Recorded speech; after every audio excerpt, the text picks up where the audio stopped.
It was one of those old houses you see from time to time, standing off the road, across the field, out toward the country. The roof mostly gone, windows sagging and empty, peering at you over a half-rotted porch as you drive by. It's hard to believe that anyone had ever lived there, but according to my great-grandfather, it was the house he was born in. His excitement grew as we pulled onto the bare dirt track that led to the house. The car was still rolling when out he popped and was moving as fast as his cane would let him, up the stairs and through the black hole that served as a door. Following as fast as we could, we too crossed the threshold and came to a sudden and abrupt halt, like hitting an unseen wall. In the gray light filtering through the dust, we could see the back of an old wingback chair, grimy and tattered, facing toward the fireplace on the far wall of the room. There was no sign of great-granddad. Try as we might, we could not move forward. A voice seemed to come from the depths of the wingback chair. "Don't worry, you'll have him back safe and sound. But first you must listen to my weird wonder stories from a time long ago. When I'm done, just step back and leave. Great-grandfather will be found sleeping in the car." And we did. Here is a story about keeping loved ones close. The Parlor Cemetery by C.E.Howard. Good morning. I'm getting the information for the new city directory. May I step in and rest a moment while I'm asking you a few questions? Well, yes, I reckon you can come in and sit, conceded the old lady who had answered my knock. But I won't give you no order, mister. I ain't much of a booker. Oh, I don't sell books, I hastened to reassure her, as I laid my sample volume on the floor by my chair and placed my hat on it. I just go round from house to house, gathering the names for it. The company publishes and sells the book. I don't have anything to do with that part of it. Oh, you just do the authoring. It must take you considerable time to write as big a book as that. Do you do it all alone? No, we have 54 men working on it now, and it will take about 2 months to get it all. Now may I ask, well, how much does it cost? This year they sell for $15. A piece, she shrilled. My land o' living. Whoever buys the things. All the big stores keep them, especially the drug stores, for the benefit of the public, you know. Now your name is... Well, what's it all about anyway? She insisted.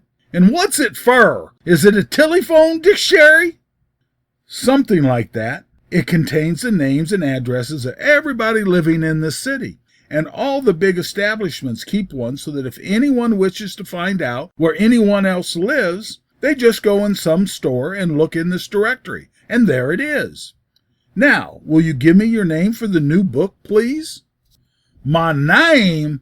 Why, my name is... Now, is this going to cost me anything? You know I said I weren't going to take none before I let you in. It will not cost you a cent, I told her earnestly. And it may do you some good. See, running through the leaves of the book in which I had entered the statistics, how many people I have interviewed this morning, and all of them gave me the information I asked for. Now you will see all there is to it. Right down here on this top line, I write your name. What did you say it was? I never said yet, but it was Cook. Ah, we're off at last. Cook. I paused at the K and asked, do you spell it the short way or with an E? Which? How do you spell it? C-O-O-K or C-O-O-K-E? No, not with no E onto it. That would be Cookie. It's just plain Cook. C-O-O-K.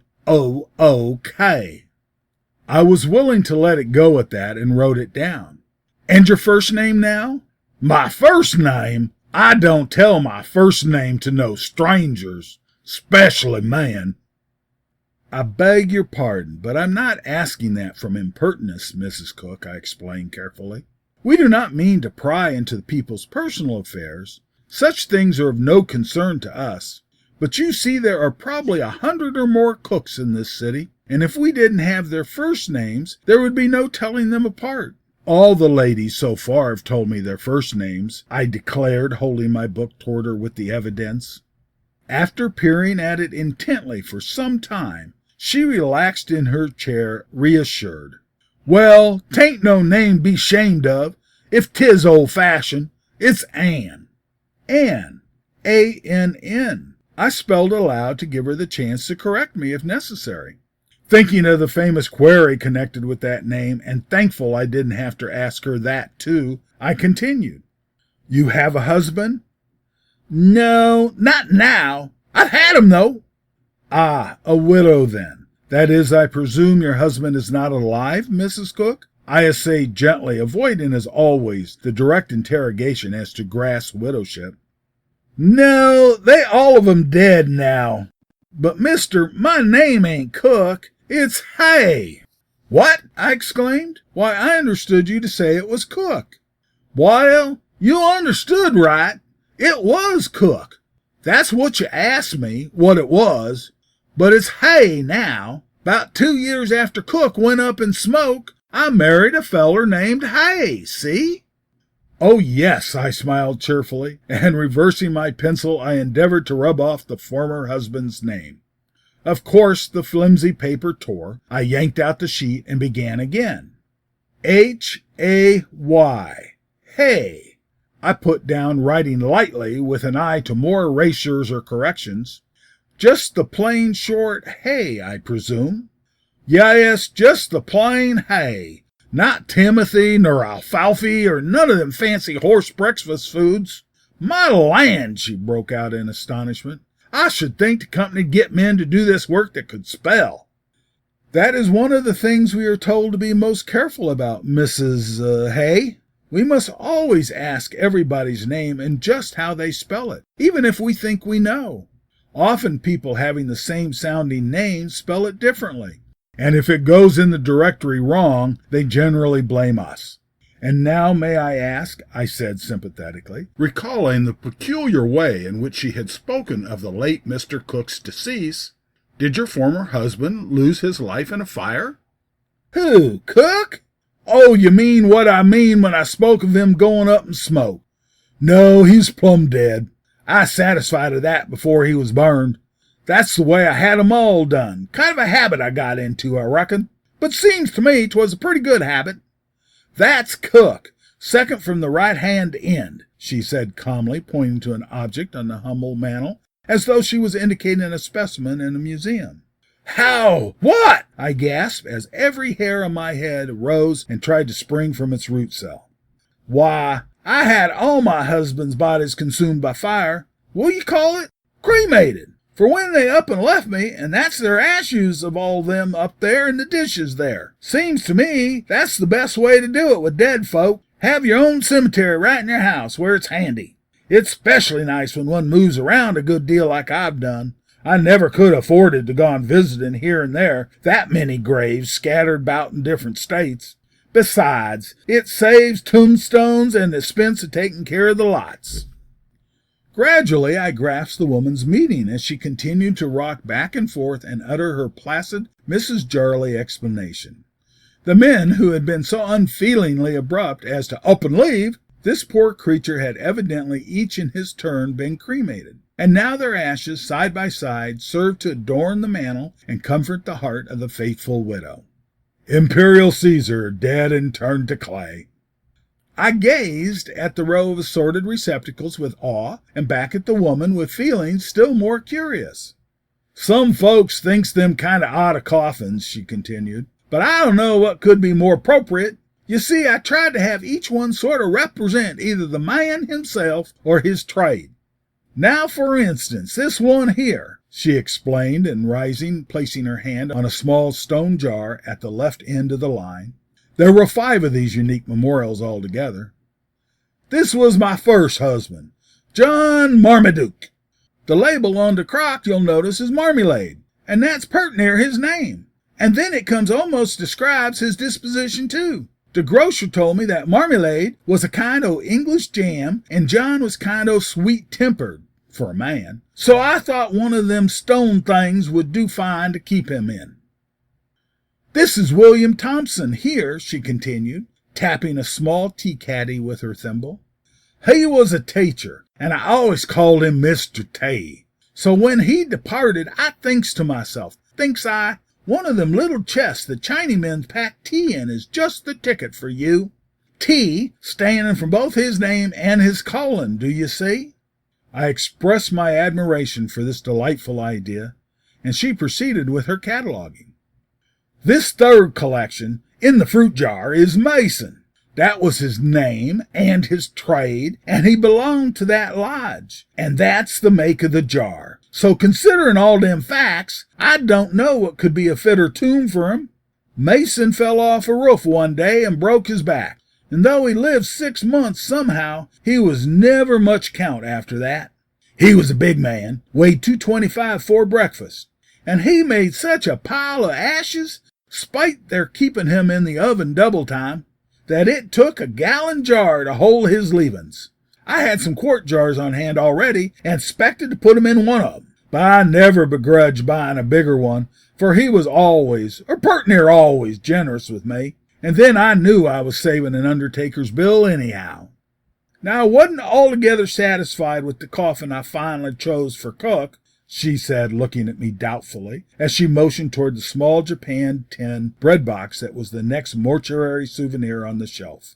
I worried over the matter the whole time he was sick, but I never got a mite of help from him. Every time I tried to get that man to suggest what he thought he'd rest comfortable in, he'd go on frightful. Doctor said his temper probably shortened his life. Well, at last I decided on the bread box as coming as near to representing him as anything I could think on. His name being and him having occupied as a baker as long as he was alive. What's your opinion about it, mister? I declared that if Mr. Cook did not now rest in peace and content, he was certainly a hard man to please. The last one there, as I told you, she went on with something like animation, is Mr. Hay, and I do feel considerable proud over his casket. It sure was a happy thought o' mine, see? She took down the object and held it to the sunlight where I could get a plainer view. He died just last year. Mr. Hay's ashes reposed in one of the large square glass perfume bottles, such as most druggists carry, and the ornate label thereon had become the painfully true epithet, New Mown Hay. When I could trust my voice, I inquired, was he ill long? No, he weren't ill 'tall. He left me unexpectedly. However, he always was a great man for doing things on the impulse of the moment. We was living out on a farm then, and one day Mr. Hay was cutting grass in the orchard, and I suppose he must have struck a nest of bees. Anyhow, something started the team, and they ran away and throwed him off in front of the knives, and the horses stepped on him a few times, and the machine finished it up. He certainly was most completely dead when we reached him. Hired man told me he had to gather him up with a rake and a wheelbarrow. Only 46 years old, too, he was, mowed down in his prime. Well, this is a funny world, ain't it? Some women can take one man and keep him alive for 50 or 60 years. But I sure had bad luck with my batch of husbands. It's a comfort to me, though, that I can have 'em with me in death, at least. I take down their monuments every morning and dust them off, and whenever I go on the curves visiting anywhere, I pack one of 'em in my valise and carry it along. Then when I get it out and put it up in my room wherever I be, I feel right to home. I succeeded in getting answers to the rest of my questions in another half hour, and I went on my way, dazed. And though when my day's work was over I had no rarebit for supper, yet a vision came to me sometime between the dark and the daylight. I thought I saw myself fall ill and die, and my body was prepared for cremation. I struggled to escape, to call out, but in vain. They slid me into a kiln, and the inexorable heat dissolved flesh, blood, and bone. Then some brutal, careless wretch came and swept me up on a dustpan, put me in a sack, and delivered me over to an eager old woman, whose face seemed strangely familiar. This ghoulish woman bore me away to her home and went to work trying to pack me down in a catsup bottle. It was too small. It seemed to press on my throat. I was choking. I struggled. I shrieked. And I woke to find, thank heavens, that a large crayon portrait above my bed had fallen down and was now around my neck. And the man in the next room was hammering on the wall with his shoe and shouting and swearing at me. The end. And on the way home, we heard great-grandfather mumbling in his sleep. "Such marvelous stories," he said. "Such marvelous stories. I haven't heard these since I was a child." And he promptly fell back asleep.